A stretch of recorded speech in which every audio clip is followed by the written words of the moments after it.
Duncan kati akoze nnyo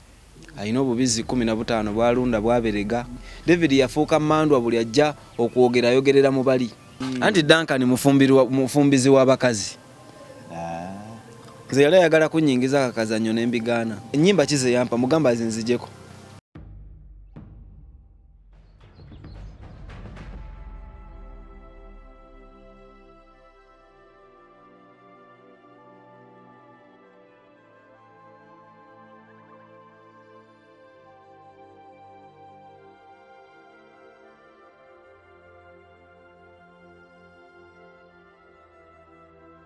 Alive kwetuli nolwalero mukama wa kitiibwa mukama wa kisabukeseza weewaawo ffe baani abasobola okwekuumira oba abeekuumira mu kisa ky'obutasiima ekyondo kiba kyabwa sitaani kyenkanika era nno ndowooza omuntu atasiima kirabo kya bulamu sitaani muye mw'abaatuula olwo n'asaasaanya embala ye mu nsi. Tusime Katonda oyo atutonze era yatutonda kyatuwadde obulamu akyabutukuumiddeko era akyabutukwasizza. Si lwakuba tulagira nnyo tetubibala nnyo naye lwakuba akyalina ensonga ze. Nze ezimu ku nsonga lwaki akyampadde obulamu kwe kuleeta abantu nga bano ku platform eno ab'ebitiibwa babeeko ne bebamenyaamenya. Tubeeko n'ensonga ze tuggusa naye waggulu wa byonna obukyayi bumenyekemenyeke ng'enju ezo ze bazimbisizza evvu bwe zikola nga mukoka aziyitamu. Sayo kitituuka tuliyimba nituwangudde ng'olwo nno buli nsi eyali yasengamu ttima enge n'obutaagaliza eyatula erinnya lye era nayo ng'ekyeyogerera nti Katonda ye Katonda bwe baayogera twasenga naffe eddembe kwe kuno okwagala n'ekisa kwe tulina nate eri bannaffe. Nze nzikiriza nti Uganda kyetaaga amanya bambita Meeting Club Bongo balima Sam kyoyagala kyosobola okumpita. Nkomyewo ne muganda wange omuyimbi w'eggwanga Byama White sibe n'akapeesa ka wano kyekiragira ddala nti byagenda okwogera ndooza bimuvira ddala ku mwoyo kuba kati akapeesa kano keko ku mwoyo kosibye era nawe okasibye okasibye lwakuba nti gwe akako kalolede medi okitegeera tuyanjulira abantu balamusizaako abatulaba mwenna ku Meetandikira Bongo Live n'abatuwuliriza naye wano abasinga babeera batuwulizayo balaba waliwo abali abambi Katonda yabajjako naye nga batuwuliza kituufu amanya n'eddoboozi gyebbi byekwaso lirinkolera nnyo byekwaso olyagala nnyo byekwaso anti nawulira omukulu aliyisaamu eggaali bibaawo wanje wagende wasali musale ana nje bibakumpaddeko ate emboozi wagende wasali musale ne mubbayo omunyago n'ogula mu Subaru wagula Subaru n'ogisinga bw'obeera obubi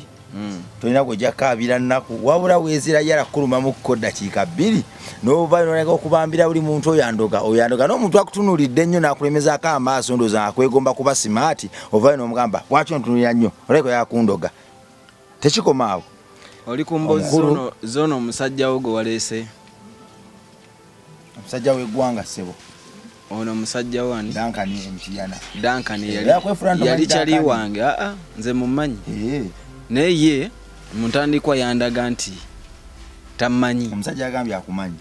yayogera nnyo genda olabe emirimbo gye bakola emboozi mu kati yaabwe emboozi mu kati y'eggwanga anti yaabwe ba Duncan kubanze muntandikwa nakugamba amawulire gonna mafu ag'Abannayuganda abasinga b'amawulire ba interviewer bonna boogera ebintu kubanga banoonya mmere era naye wamuwulidde gye yagambye nti omusajja yabadde wano simanyi yali bubi n'amuleetera paketi z'eŋŋano kati yawula enjawulo y'omuntu gw'ogamba nti yasinze emmotoka eyiye oyawule n'anoonya katoni y'eŋŋano akole baba bafaanaganya ki Tedde twogere mazima ye yabeeyogeredde nze nabyogedde nti omusajja nali wano nga ndi bubi mandi wano ng'avuze katoni y'eŋŋano ddu kakati kuba tulaba tumala biseera okwogera ku muntu ng'oyo Duncan first yakoze statement zino wammanga nga mumalirako obudde nze mba sina byakola. Yagambye musazi wa kigambo mulungi ensi yonna emumanyi. Si teyakyogedde? Yayogedde kale. N'agamba ye mu kusala ekigambo ndowooza kyekyamukubyanga n'ekibooka ewaabwe. Kakati omaze okugamba oli musazi wa bigambo, abantu ngera bakuwa amatu bakuwulirize, oba ogenda kubagamba ki? Omaze okubagamba lutalo asiiba wuwo, simanyi n'ekyenkya yakiridde wano, ate ojja oyogera ku jebbi. Kati njagala ombuulire yabadde azze kugamba ki? Anti waliwo abantu abatasala. No. Oyo musajja akumalira biseera. N'abatulaba bennyini baba bakirabirawo. Oli akugambye waliwo yalidde ekyenkya, landlord wabeera mu banja gwakubira, yagamba tamanyi, ate yagambye namuwangayo simuwangako $10,000, namuwanga sime $200 ankubire simanye music. Musime nenzoogerera. Nze nayogera ne ngamba omusajja oyo ddala tamanyi. Nga nze namuvuganko ne muzza eruwaffe eyo gy'asula wansi, simanyi oba akyabeerayo mu ggeto eri wansi mu kisenyi ky'eruwaffe. Njogera ku muntu gwe mmanyi. Yagambye yali kyaliwa. Alomanyi wabeera. Naye namulabanga akkirireyo wansi nga muleka ku main ate emmotoka yali egendayo. Ate si Subaru gyayogerako.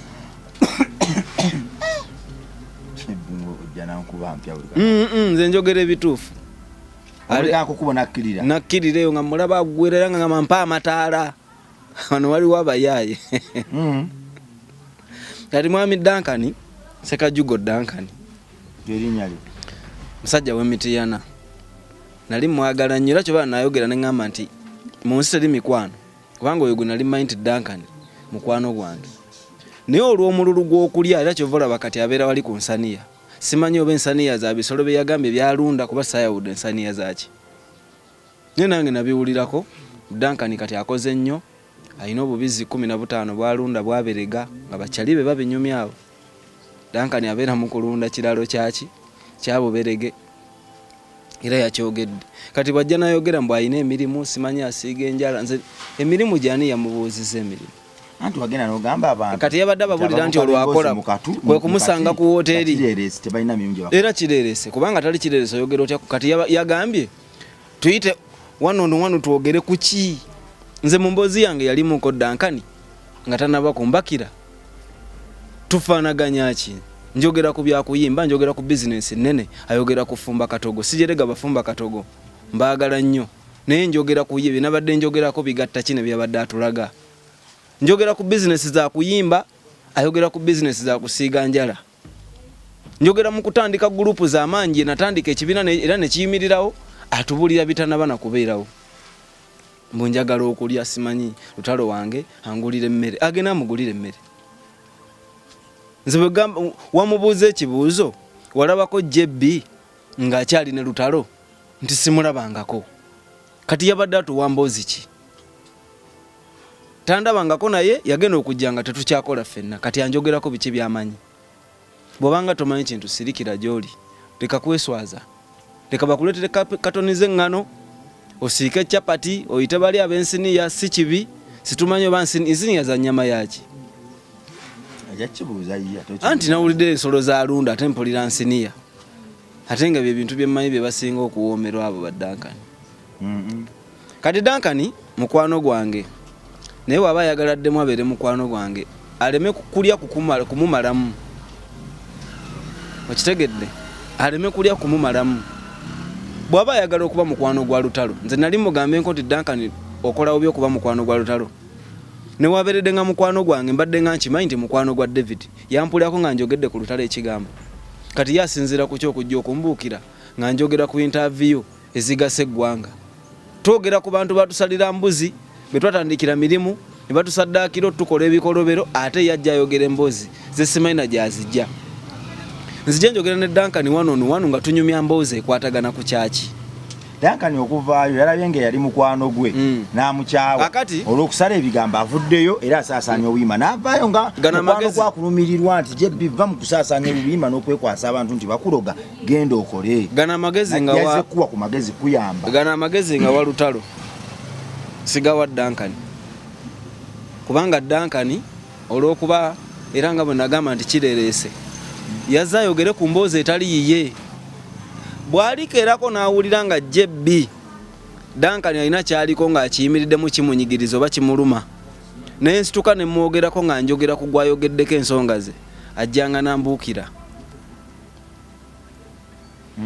kati gana amagezi nga walutalo ate si Duncan bano abakongozi bo bootuma kuba kati gwe wafuuka mandwa lutalo mandwa ezoogerera ku ba Duncan nkugambye eri mandwa anti wuliriza Duncan alina emmandwa zakongojjera ze z'abalutalo kubanga byebadde ayogera ani yamutumye kitegeeza kalutalo ayogerera ku abo gala magezi nga wa David ate magezi mazima kigayogedde nga yakugambye tandabanko nga ndi muda hairs agenzo ogiraba nga nagivaamu nze kagitandika kati magezi makige yabadde azokkuwa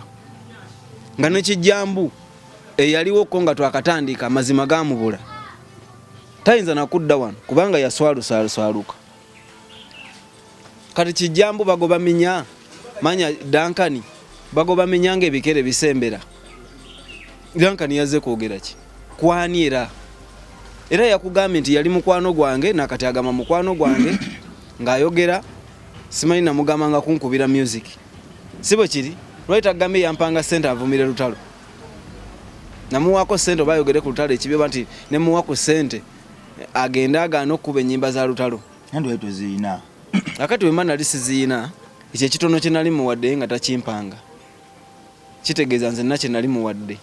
sente wazimuwanga kuziwa nedda ssebo control room omuntu ali saagala nnyo kale mbadde saagala nnyo kugenda kyova laba nti ne bizinensi ze saagala ziyingiramu kubanga ebyo bya buntu nze kinkayanya wano bantu kwefuulira abantu mu mirimu nga bagitandise so saagala abuukire etokota bw'aba ayagala obuukire emmotoka agisindike taddamu kubuukira mmotoka ekola ki gwe tobuukiranga etokota omalanga kusindika kati abo ba Duncan mpulidde kamenya zavugiddewa no problem okunjogerako naye njagala boogere bye bamanyi bwoba tomanyi gamba why sibimanyi kati olitwa ogenzo mulaba ngono yavaayo dda kati onjogerako ki anyumiza lutalo bwakoze ebirungi amanyi manager Nasa bwali nonya ku manager Nasa yasembayo kuba manager we obanya abantu David banyumiza mbayine emmotoka ani gwamanyi yali yawukanye naye nga ali successful anti omusajja mu joining omusajja ali adi working ani amujoininga nze namujoiningira wa kale bajoining omusajja ali adi working olw'obunafu bwabwe ate badde mabega bagamba omusajja atuli gwe noonya ku bantu abalina bwino ate njena atandika okwogera n'ebintu ebisandyogeddwa abo ba Duncan kati manager Nasa munoonye olabe embeera gy'alimu bakuwe bwino abantu bali eyo balina ebintu nze saagena bagamba omutaddangamu okumpaanira kye bayita lutalo David gwe genda omuwaanira eyo oba alina byakkoledde birungi gwe birye nze tompaanira waanira bantu bo ate ye teyazze kuwaana lutalo yazze kubanga walina eyo n'omwogerako nga bwakirere ani yayima n'amwogerako igwe wamwogerako ng'olina kacumbaali nga ye kunze naye ani yasooka okwogera ku munne kubanga nze mu pologulamu zange leta interview zonna ze tukoze bwembanga mwalimu erinnya Duncan nga tanaba kunjogerako wali mu mboozi ate ne mu mboozi yalaga ekyasinga n'okunyiza Duncan yanyiza mu bantu bonna abo kubanga ye yalinga nga kyali wange yasingira ddala okunyiza kati abeerewo ng'akimanyi okwogera amazima kyabwe kibi nnyo omuntu okwefuula mukwano gwali n'akwogerako ebibi aba mubi nnyo kubanga ababe bano bayita ab'enkwe ate yabuuza n'okubuuza mpozi ono mulenzi yani ono bamujjukizaawo nentunuulira abuuza kati ani amanyi Duncan okujjako ensene yajjamu okwogerera ku buzindalo buli wamu abantu ani amanyi Duncan mbuno Duncan yazze okwogera abantu bamuwulirize ng'ayogera ku nze ku bya lutalo abimanyiko ki bino byaba presenters bino byaffe byali bya mulimu ate soogera nga nina omuzannyo ndi serious abamanyi bamanyi wakyaza wano omusajja omukulu gwe wanoonya Muzeyi Tamuna muzeyi oli nange yanchalenjinga anti okujjako nga gwe bakutonda tolowooza talina ludda lwe yayimirirako naye ate yali ku mazima kakati bagamba nalabye ayogera nawulidde oyogera ki ne manager Kijambo bwe yali atudde wano ng'ovudde ku bulimba bwe yakola olw'okuba nti eri gyafuna ekyokulya ate era gyakyali wamulaba gwe alinawo kyeyogera ekiraga nti nali neewayiriza kati Duncan ate okujjayo alage nti asazaamu ne bya manager Kijambo kyogamba ye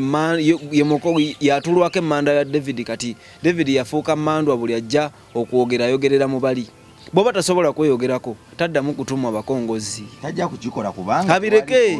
abireke tayogera anti abireke tasindika bakongozi be kumalira budde atani abasindika omusajja agambye okumanya abantu basindika bonna bali awo otyanga omuntu ayogera ekigambo n'agamba mbu waliyo omuntu ayogera manya yogera ebigambo biringa ebitatuka oba ayina ki ennaku zino mbu waliyo omuntu ayogera nga kigenda kubalansinga obwongo bwo naye erabira nti ate bubwe teyabubalansinze agamba azze tayagala muntu ayogera ku lutalo kigambo kyonna n'akugamba n'ekyenkya yakiridde wali kalina osigala ngeri oyo kyamuwa time ayogere akugambe yasaze musazi wa kigambo ndeka tompeesa butwa musazi wa kigambo gojjako interview ekyo yakyeyogeredde nze nsala ekigambo JB Mulogo ate sinagambako nti Mulogo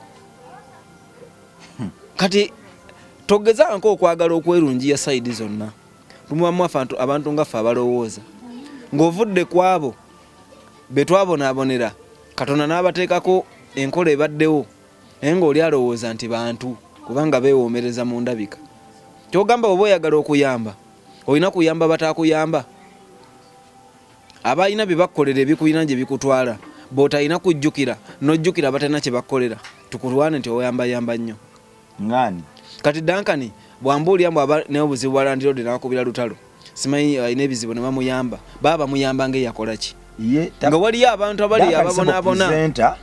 tokiraba tokiraba nti alina muntu gw'ayamba lutalo ayamba abo balina okufunako kyafuna nakibagamba ne luli mu ntandikwa nti omusajja agenda agabiragabira abantu ebivulu kibi ate kibi kyandibadde kirungi singa tabikola kulinnyirira balala kati bano Duncan ekibaleeta njala badduumirwa njala enjala bwe kuduumira okola ensobi kati bo balowooza nze nabagamba yatubuulidde emirimu gye naye nze ekyandeeta wano nabagamba sina kyenjagala wabula njagala lutalo atandika okufuuka omuntu tunuulira bonna babadde bayogerako nga balina bye bamukolera ebibaluma era nga bayogera kintu kimu nti omusajja oyo omutima gwalina tetugulaba kati gwe Duncan bw'ovaayo ofuuke Ssekajugo oyogere ebigambo byo bye tutamanyi mwagenda simanyi kwesimbawo ku obwa kansala Emitiyano naye luli yali yeesimbyewo yakolako ekipande atagala butagazi tamanyi byalina kwogerako nze bw'alindaba nga nkedde ku makya nze nno munnaye sirumba muntu ataninaako kibi kyobola balowooza agambye bwe mbeera obubi nga nzija mu mawulire nagajjamu koddi lindako nagajjamu koddi nali obubi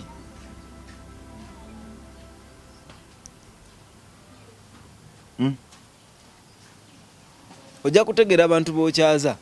nga bwe boogera mbuno sooka okwate ku mutwe gwo sima wali omuntu ayogera n'olaba nga obwongo toyogeranga bintu ebyo nga gwe kennyini tolina ndowooza kale emala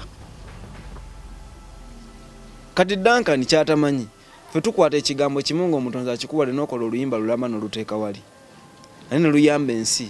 oyisaawo oluyimba lwo kati bwe tuba nga tukola ebintu ebiyamba ensi abali mu kwonoona ensi babiveemu tumalira budde oli ku luyimba oyisaawo otumalira obudde bwokola obusolosolo ebyona nabiwulidde ng'ate bwe yeefuula talumanyi olaba yatuse n'okugamba kakati eno yabudumulasi luluno lunene kati waliyo original sound yabadde mulaga nti yabudumulasi ansi ngati yali yabudu kulukuteerayo tubandibadde lunene nga bwe luli kasa naye wuuyo ayimbe papa abudu alumuteereyo nalwo lubeere lw'amaanyi yo asobola okuyimba waliwo atayimba wano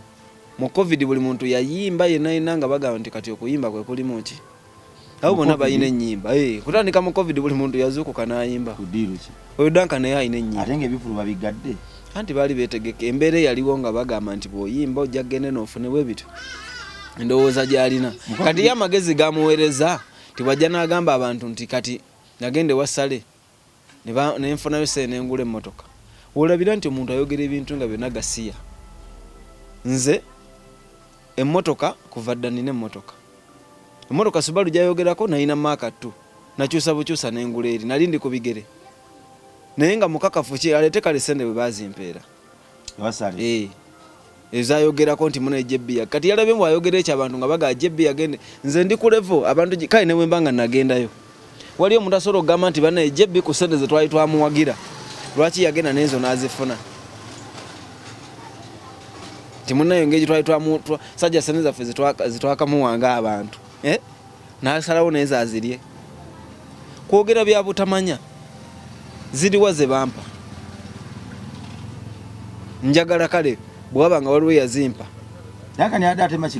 yakugambye musazi wa bigambo bisaga n'omumalirako obudde lwakuba nti amagezi nga wooli abatuma Mwami Lutalo nze ensonga zange naziyogera nenziwa ensi omwami kinkoze bulungi nnyo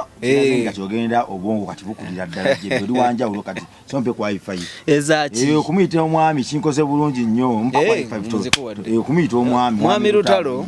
amagezi genkuwa toddamu kwefuula mmandwa aba batulwako emmandwa ya Lutalo Kira Nawandagala maneja Kijjambu badankani magezi nga wa David taddamu kubanga ye yafuuka mandwa bw'oba tebalina ate byakwogera tebaddamu kujja kwogera sina birabo bye munoonya ebyange nabyogera dda tiyansaddaakira embuzi kimanyiddwa kiri ku likodi wakinoonyeza n'okiraba nanjabiza olumbe nga ndi mulamu kyonna kyonna kiri ku likodi bina ne mbyogera bye nina okwogera ne bye nkyasirikidde kati Dankani okujja ntankuule mbadde ntandise kukola interview zange endala okitegedde bulungi nga ndi ku byange kubanga ensonga yange nagibuulira ensi kati bwe batandika okuvayo bano abakongoza batulwako emmandwa ya Lutalo bajja kuntabula obwongo nga teboogera si bituufu tolina kye mmanyiiko laga omanyi ogambye oli musazi wa kigambo ate oyogera ogambye ndi osimayo oli mulogo bw'atajje wano bw'atampa emitwalo 2 kati emitwalo 2 agampe nze nga yagajjeewa anti Dankani mufumbizi w'abakazi nze yali ayagala kunyingiza akakazanyo n'embigaana nze sifumbirwa bakazi mmanyi okwekolera naggambye yaliko kyali wange era negamba lwaki namunyiigira nnyo neewuunya nnyo ensi kati eyo ttiimu kufumbirwa bakazi kaweweevu sigibeeramu genda onoonyereze wali mukati genda kubanga we babeera omanyiiwo kugambye eyo ttiimu kufumbirwa bakazi Dankani talina makulu naaka gosobola okubanga olina amakulu n'oyingira mu mboozi etakwatako n'owa n'obujulizi ng'olinganga ayogera ku mugenzi eyafa nti naliwo kati yasinzidde ku ki okwogera ebyo byonna ne bye yayogera mu ntandikwa yali afa kinensi mbw ate ayagala tujje wano tutule tuwogere ng'abagatta ki kati kansala yagambye mbu ye akola era namusanze Crazy Chicken Plus sebo omulimu gumu oyo Dankani ne mugamba Dankani ne mala mugamba nti njagala ombeezeewo ku group ekibiina okumala week egi group ebeeramu abantu nga 40 aweereza mu anti nkunyonyola bizinensi ze zabadde annyonnyola mutaddewo kale eyo yokka emu nga saga sijja kwogerana ku bintu birala wabula leero kimpaddeyo n'endowooza endala kubanga abantu baagala okukwatagana n'abantu abasobola okubakolera ebintu mu bwesigwa omuntu yenna ayagala poloti ttaka okugula n'okutunda ebifaanagano ebyo ogwo bizinesi netugikola standard production nze nkugambye omuntu nga yeetaaga ekyo poloti ttaka okutunda n'okugula bina tubikwasaganya asiri mu kuyomba ndi mu kuwabula 700 80 5222 bw'ogikubako ofuna ky'oba weetaaze ate ne woba oyagadde bizinesi ekwatagana ku kuyimba oyagala gurupu yaffe Jebbi Mwendi Sauda baagala kyali kya maama Muzeyi Kalali abaalaala Anko Sipaka Sebabi abayimbi bangi nnyo tiimu ng'oyagala gurupu yaffe ekukolere awo nawe era osobola okuba ku simu eyo kakati ebirala sigenda bigenda wala 700 80 5222 oyo omukozi omwami Duncan bizinesi ze zakola yebale kubanga zitubeezaawo era ziyamba abantu bangi naye bwe mugamba nti business ki zeyamenye ezize kubanzi sikyazijjukira zeyamenye naye bwe muwaayo bizinesi emu yokkaji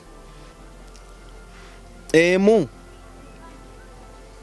ne mugamba ntambuliza bizinesi ya gurupu y'endongo agenda abuuze Lutalo akimanyi anyumya ne Haji Aruna agenda amubuuze tiwaliwo gurupu eyagala kusimbula ngifunira ebintu ngirambulizewo wiiki emu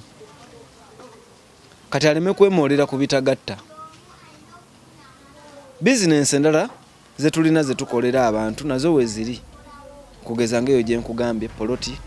ttaka kugula kutunda ebyo tubikwasaganya nina bannange ttiimu gye nkola nayo so oyina oli mu real estate kakati mwami Duncan anteddeyo okwogera ekintu ekimu ku mirimu gye nkwasaganya nga naye bwe yatwanjulidde bizinesi z'obuberege bwe yagala alina embizi 10 kati byobuulira abantu ate nga mikwano gyo bayogera dda ti olina obubizi 15 bwaberega togatta kati kankubuulire nze kankuwe ku magezi olwaleero muganda wange bw'obanga oyagala okubuukira omuntu pima levo zo anti ye mundowooza ye ye mundowooza ye alaba tufaanagana alaba ndina wansi we naye n'atamanya nze ate nga tanjogeddeeko nga bwe yakoze nze simulowoozaako kubanga agenda kunnyamba ki singa yagambye nti bwe yabeera pulezidenti oba yannyambako nga sina kye muwa kati yali abaddeko ddi nti ali awo nnyo kyannyamba Duncan bwe tubuuza abantu nti mumanyi Duncan bajja kubuuza Duncan ki kyovola lwaki mbadde njogera Ssekajugo Duncan ke kaatunda ku midiya oli yayogeranga nti simanyi afande biki naye nga ate era si yooyo bajja kubuuza Duncan alekeraawo okweripalipa waba Lutalo yafuuka mukwano gwe mu kumuwa ebyokulya n'okumugulira paketi z'eŋŋano ng'azivuga bw'azireeta katoni y'eŋŋano ya ssente mmeka yamutuusa okugwa bizinesi bizinesi era egudde ku lwaŋŋano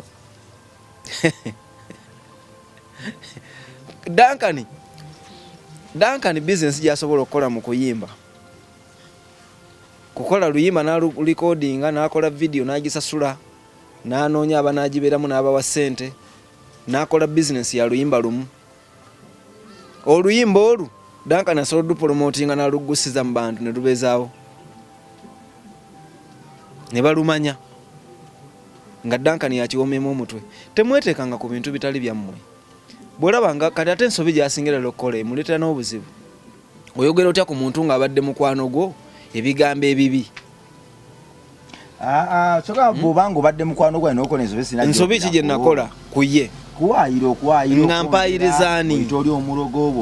yagambye omusajja yampa ennyimba kize yampa mugamba zinzijeko anti ennyimba nze nazeeyiyiza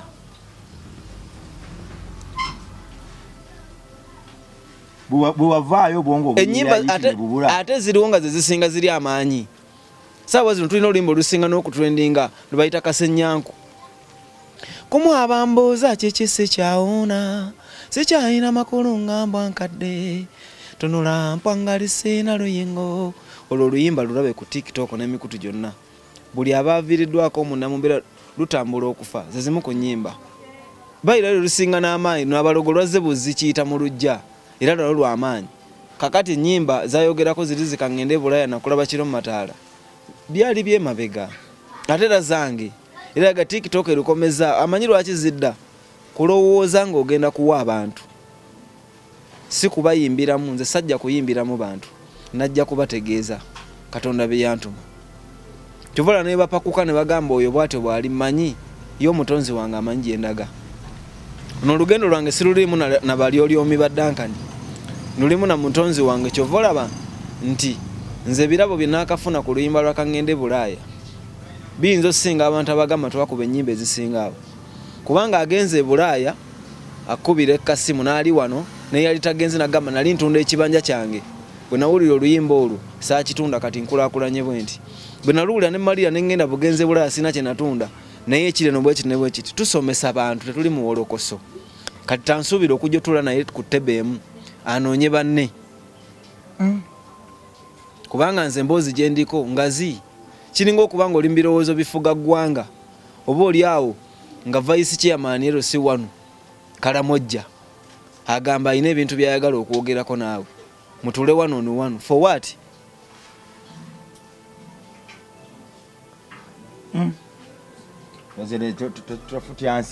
Si futyanse gwe birowoozeeko bigatta bitya wuyo anoonya bwa kansala mitiyana gunoonya bwaki nze ndi muyimbi wa ggwanga ddamba ne Bulaaya n'ensi ezeetoolodde nkyakola ennyimba ezijja n'okutujja ku Uganda zitekeko ne ku ddaala eddala kati ate ye anoonya ku bwaki obwa kansala bwe yazze okwewanirako gye ndi anti raba ebo manyi ne bakansala bangi otera obbasanga kansala kituufu oba oweereza ffe naye ate leka kweteeka ku kyotawootagwa kyenjagala omenyawo kiri kimu nti Duncan kireereese first ekiragira ddala nti kireereese Duncan kwe kujja okwogera ku bitamukwatako buli muntu yonna bw'olaba ng'omuntu ayogera ku kitamukwatako n'obasanga mu mboozi okukayana ku bagagga okukayana ku bantu abakoze ssente ng'ate babawakana n'okuwakana naye nga ne gwawakanako tanyumyangako naye ye no Duncan kale twali tunyumizaako naye anyumya mboozi za mmotoka bw'anyumya ez'eŋŋano kakati omuntu waba kale nsikiriza nasinga emmotoka yange kati ye wanaaba ayagala okusinga agenda singa bucupa bwa Qtex ate akumanyi bw'oba obulungi kati nze bwe manjagala watunoonya ssente naye agenda singa obucupa bwa Qtex naye bamuwole ezo ezimu ku bizinensi ze kati lwaki yabadde ayogera nze bwe nali njogera etutte ku ttaka eddene sigimanyi ekifo ekyeyagaza abantu bonna nze Duncan sinnakkiriza nti si ya mukazi gwe yafumbirwa ngenda mmala kola research ate era nze tenkwatako ekifo ekyasinza okukalanga enkoko kapiraawo wankulukukwaawo nze sivumirira era nze kyensobola okugamba kiri kimu saagala nnyo okwogera nnyo bizinensi wadde nagamba simanyi nsaniya zasiika zaaki kubanga ffenna tunoonya kubaawo naye abantu nga bano beereetera obuzibu okugenda mu ntale zitali zaabwe kubanga lutalo akedde n'alyawo ekyenkya ndowooza emboozi eyabadde awo gendayo namugamba munsobola onsobola nga oninako bwino onsobola nga nkukwatako kati lutalo ye yafuukira ddala emmandwa eriko abagikongojja bwe baba bakongozi ba mmandwa lutalo emmandwa gye bayita lutalo kubanga ng'erinnya lyayo emmandwa lutalo tesobola kubanga yeeyisa bulungi efaayo kimu kubeera mu ntalo kyeva ewanuza ne bano abakongozi bajje bakongojje emmandwa eri nga bagyogerera ebyayo mwami lutalo bw'oba owulira nga kano akazannyo kakuyiseemu mu kwogera amazima bireke kubanga nze sigamba nko ninjagala wanjogerayogerako dda byebagambo yasirika ddi weyanjogererako nga saamwogerako obutambi tebuliiwo nga nvuluga nga nze era nasirika busirise byabyogerwa 2018 ba 19 nankinaggukirako owulira okuduulukana akaganda bakamanyi otegedde okuduulukana okukinagguka owulira omuntu akugeera mu kyewatuuyanira ng'alaga nti gwe oli fala bangi babikoze oba wali fala kuba amaanyi go lwaki oba wagateekamu aliwa naye munnange ffe guli gwali mulimu nga teamwork otusazeewo okukolera wamu ajja nnyumiza nawudde anyumya ku bantu batamanyi nako mbu mayike simanyi miki yali nabagamba saagala kuyingira mu bantu abo kubanga abamu sibafunanga muuko buki naye ng'ate byayogerako tamanyi nakumanya nakugamba mu bantu mulimu n'abaali bawandiisa amabaluwa okusooka nze nga bagatwala ku malediyo abantu bali eri bafa abantu babonaabona abantu bakoze ebintu abantu bakolera abantu ba butaala abo ba Duncan bajje boogere mbu balungi yooli gwe omulungi okusinga ffe baali bamumanyi gwe bakubuuza nti oba omumanyi kiki kyoyinza okugamba nti kino bwe kiti akiina ku mubiri gwe wano nga gwe okimumanyiko kye kibagatta ogambye oli namulaba nga Jebbi avuddewo ate ojjoyogera ku Daheyazi eyo omusajja yeetolodde nnyo wano ku Kireeresi giwayima n'omuweereza ebikompora anti Kireeresi kisigala kimukwatako kubanga ayogera ku byatamanyi namugamba bwe bandibadde baagala okwogera ebyo balina emboozi mu kati lwaki tebankyaza tebakyazaako bantu bawolokoso ate bamana nakukyaza sebo bamala okyaza lutalo enkera banjogerako lwaki tebankyaza neyogerako nange bebagala okumbuuza ne bansoya akatebe ne kanjokya bo baali bagenda kwokyebwa akatebe ka bibuuzo bandibadde nga bwe bagamba nti bajja kunjokesa balowooza ayogera amazima bamwokesa bookesa bano abatagala abatamanyi wakuyimirira ngende neyogereko babagala kumanya bwino omukulu Farouk Sakozi mukama waffe omukulu Jebbi alina eddoboozi lyasuddewo kyemmanyi emboozi mukati ezimu program ezikyasinza obunene wano ku ttaka wano era bwesalawo eggusa ensonga egiggusa egobererwa era zezimu ku programu ezeyawudde mwaka ku mwaka ezituulako abakenkufu sokoleke ezituulako abakwenkufu ensi beekakasizza era abamenyamenya ensonga ezibadde enzibu mu bwongo bwaffe ate bo ne bazifuula ennyango netulagira ddala nti kisoboka mbadde nsaba eddoboozi lya Jebbi liwulirwe bwe bwawaawo gaapu omukulu mumuyite nga bw'asabye atwekeko n'abakugu amenyemenye lwaki olutalo lwe ne David Lutalo lukyagaanidde ku mumwa gwe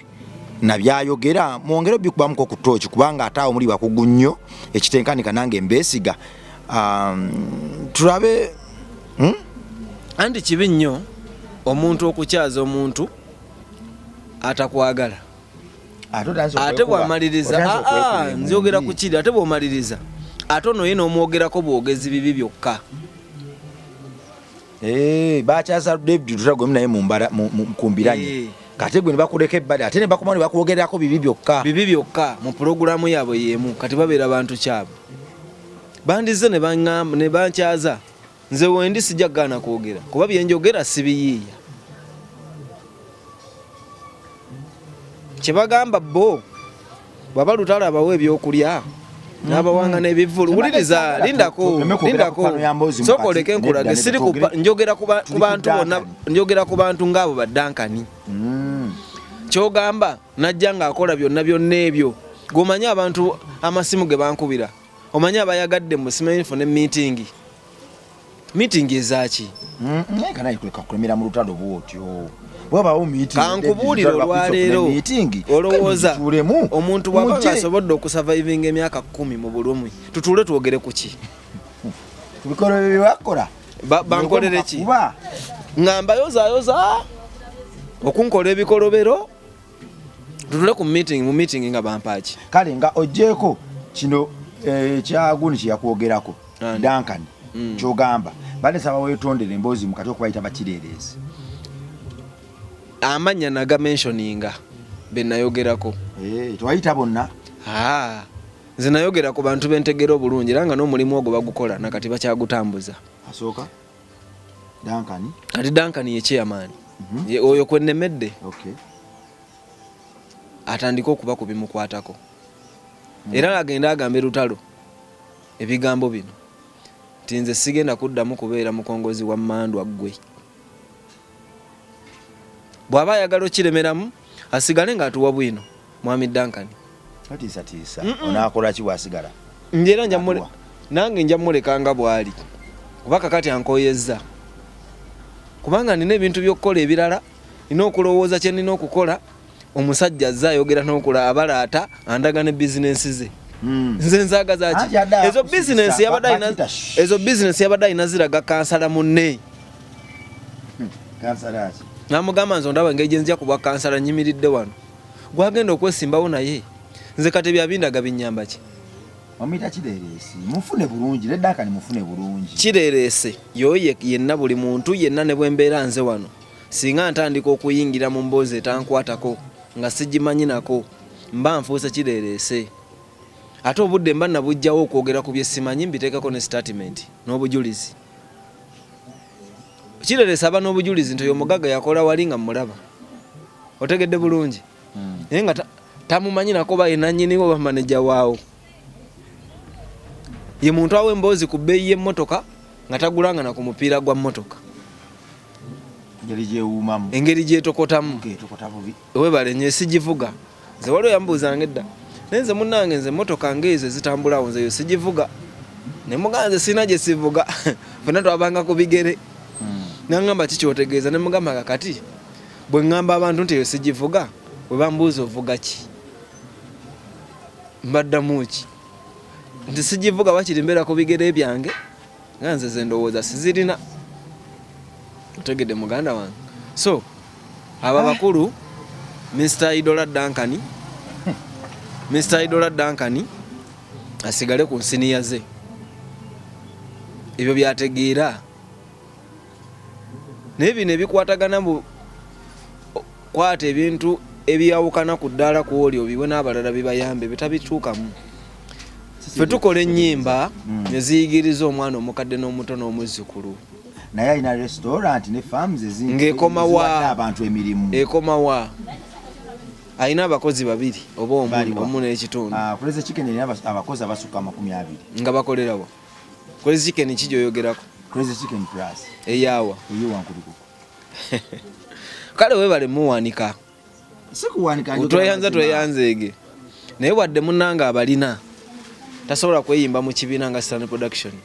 ekirimu n'abantu b'obuvunaanyizibwa nga tukola nabo nga bakungu no babitiibwa babuvunaanyizibwa nze sirina muntu gwe nnyoma ku nsi naye njagala emirimu gye agitambuliza gy'alina ogitambuliza waba ayagala kulanga bizinesi ate nze sirina mutima mubi kyoba saagala nnyo kugenda mu bizinesi awo wadde yagambye njajjogerera simanye bafuukule fena twagala kubaawo jasi kati mubuulirira bubuulirizi okumanya oli mulogo namugambye ngende naye ku bizinesi twogerereeyo nagaata omuleeta wano saagala kufiirwa bakasitoma kitegeeza bakkiririza mu malogo eddogo gyeriri yagambye gyeriri kate lwaki awakanya abalyogerako n'ekyokubiri olese n'otuukaawo mu interview ze wajja okola nange zonna zaali zitya nga twogera ku mboozi yange ne lutalo kusalira mbuzi kkulu nga kwefuulira kunsalira mbuzi ne ngamba wenzikaatiriza eddogo lyebeerumiza lwaki banjabiza olumbe nga ndi mulamu embuzi yali yaki kyenjagala banyinyonnyole naye baba nga bakirusizza bulungi bo ne bakiddukanya bano abakongozi b'emmandwa ne balaba nti nze nakakasa nnyo eddogo liri kitegeeza baakitegeera omusajja atugwamu kyova olaba nze nkimanyi bali bize gomanyi saawa zino ebizibu byendimu tebiggwa no kikunyoola ki nakati wenjogerera nawe wano saagala kugamba bigambo bimu bweddogo walimanyi otya ebyo byabwe bya ndowooza yaabwe wetambulirako endowooza yaabwe yabakansala ndowooza yaabwe yabaki yabakansala katonda nno bw'aba akukolera ebyamagero akusussa ku ndowooza yaabo n'okumanya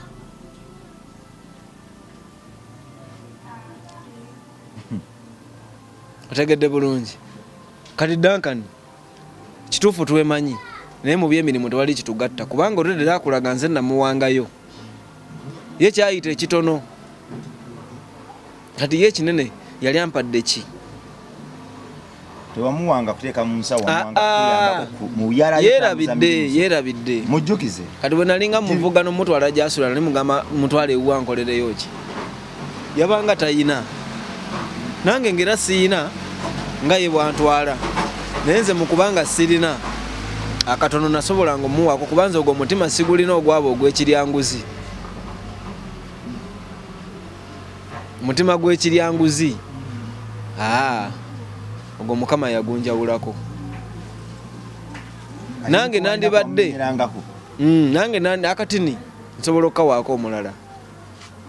owulira naye nange nandibadde ninga bo olwokuba balaba nti kati bo kyebalabanga ekyamaanyi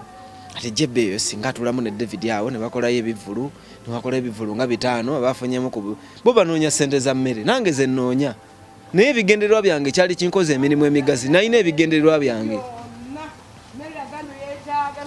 owulidde bulungi sibangako na bigendererwa bya muntu ayimuke nze mufuuke masikiini nga musabiriza kati ate bo babayita bampulidde kamenya bawakasanke era kati kino ekyoya kati yakironze yatutte kuzimbisa kalina ekyenkya mugajanguko wano tunyumyemu tukole strategy engeri gye tugenda okwogeramu twogeremu wano nga bw'olya ne ka breakfast abantu bakulabe nako wano bategere naawe olya wano nze ngenda kulaga kye bayita okuba jjebbi ngenda mukubira paka ku ttaka ze emboozi ze balimu naye kati gyali ndowooza ali mu kugamba wakirabye kyo nabadde ŋŋanye n'okumuddamu leero nabadde nsazeewo ngaye nagenza okulaba nga nedda omuntu oyo ajja kuddawo yeewanike agambe yali adda obwa kansala kati abantu abo abakongozi b'emmandwa mukama wange babuulire bafe ku bibakwatako bweba emboozi eno baagala ogyeyungamu basooke banoonyereze bakole risaaki nze bayinza okumpangula naye katonda ajja bookya omuliro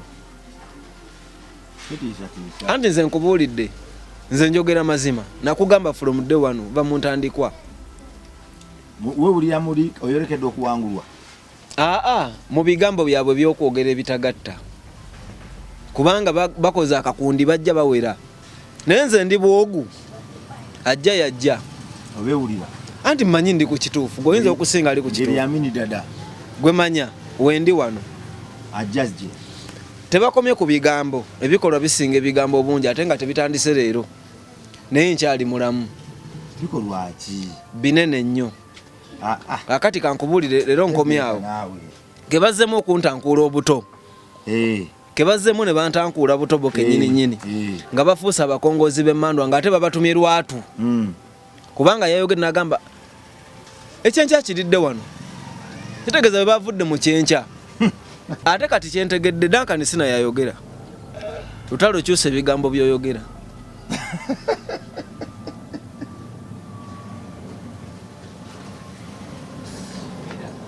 badai lutalo kyusa ebigambo byokola ki oba bwakeera naali ekyenkya ekyemisana ne babeera ku nze tuli ku mulamu aki kyokka n'atuma abantu bonna babe yatuma oba baavaawa tafunangayo muntu n'omu anti omanyi lwaki David eyo gyemikwano gyakola nakugamba musajja mugezi atafumintiriza gweoyagala otya okwetaasa n'oleeta bakuswaza